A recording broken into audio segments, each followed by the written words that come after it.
we have made clear to all the relevant parties inside Syria what our priorities are, both in the immediate term and what our priorities are over the intermediate term for the transition process and the formation of a new government.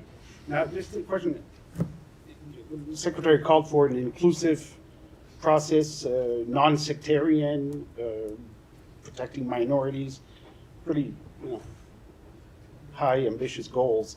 How do you plan to use your leverage as the United States to get those effectively done and have the rebels group form a government that is respecting those criteria? Let me speak to this really in three buckets. First of all, is just to say that it is important. I will get to the question about U.S. influence and how we can use our influence in this question. But it is important to remember, first and foremost, that this needs to be a Syrian-led process. And it is not one that can or should be imposed from outside Syria by any country, by any foreign party. That, of course, includes the United States and includes other countries in the region as well.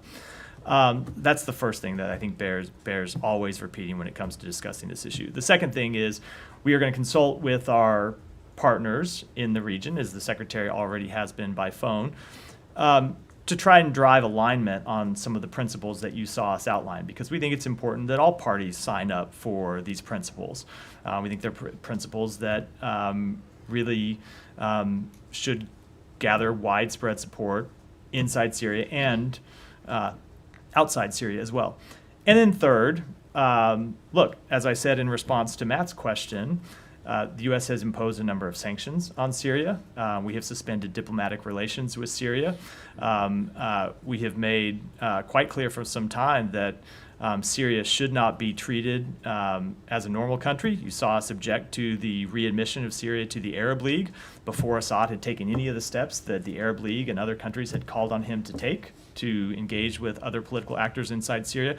So we have all of those various authorities and abilities at our disposal, and we will make clear to all of the relevant actors inside Syria that these are the kind of steps that we want to see them take before we consider a change in United States policy.